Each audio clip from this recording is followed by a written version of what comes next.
Well, remember me? Now everybody thinks that the war is over.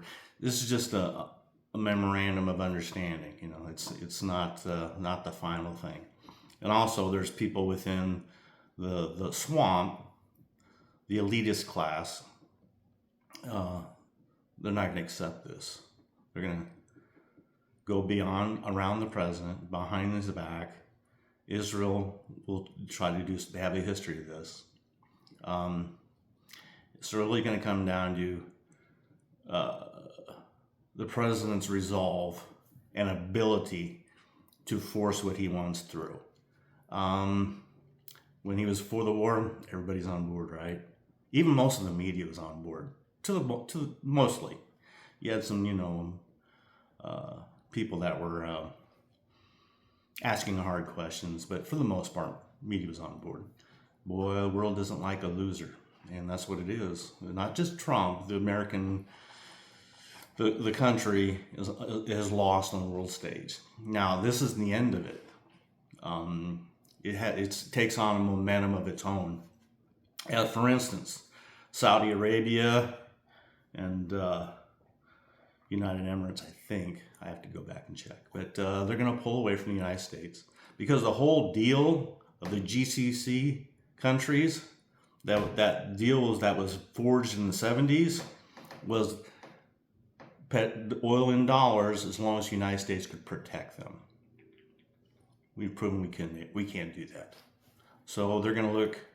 They're not going to just okay, well, it's still good. We're still no. They're going to look for alternative means. And they're going to go to China and Russia.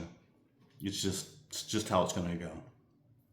Now, we couldn't even wipe out. Now, we could have nuked. People want to say, well, we'll just nuke them. Well, what about all those protesters that we were supposed to be protecting, right? Or looking after. You know the size of Iran? You're going to nuke every major city? Like 1,700 cities. You're going to nuke them all because their command and control is not centralized. That's the whole beauty of their setup. One gets taken out, it doesn't affect the mosaic. And honestly, China and Russia would never allow that to happen.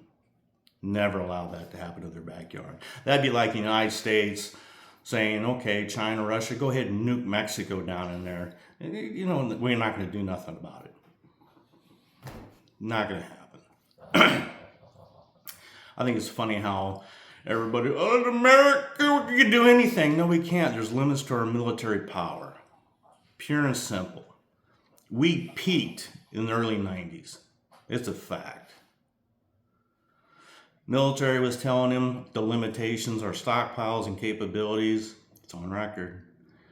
The intelligence network organizations told him, "Don't do this. It's not gonna work out." Yet he pushed anyway. And who'd he push for? Now that he won't do everything, he won't wipe them out and do what they say, they're turning on him. Think about it. It's not within our interest to pursue our continued relationship with them. Now, they're saying that we're a sovereign country and we can do whatever we want. Yes, but you're going to do it without our hardware.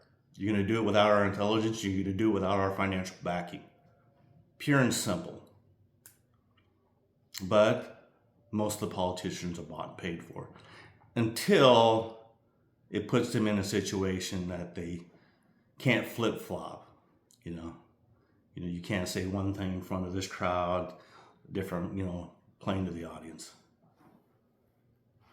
Lindsey Graham, he's kind of piped down a little bit. But you got like Mark Levine, all this. We'll have a flag right here, a picture of Abraham Lincoln right here, a U.S. pin bigger, 4 times bigger than normal. He's all about, no, he's not. Everything he preaches is Israel first shit. These people are poisonous. They're dangerous. They're dangerous to the stability and long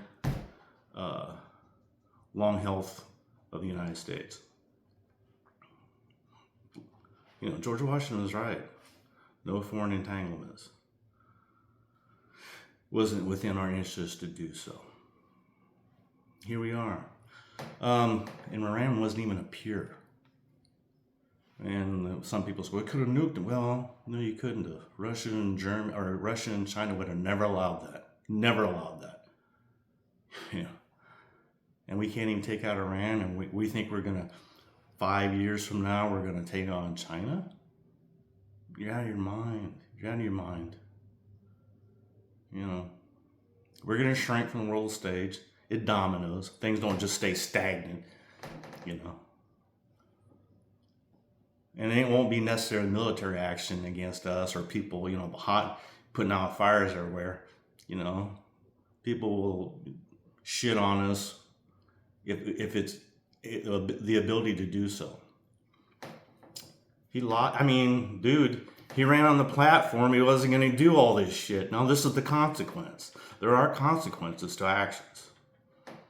We're going to suffer them. And we had to pull out because within 3 weeks, our strategic reserves would have been empty. We've been subsidizing the market with it, and Europe's. You know, people believe whatever they're told because they're too fucking lazy to look for themselves. Anyway, human nature. It's gonna get rough.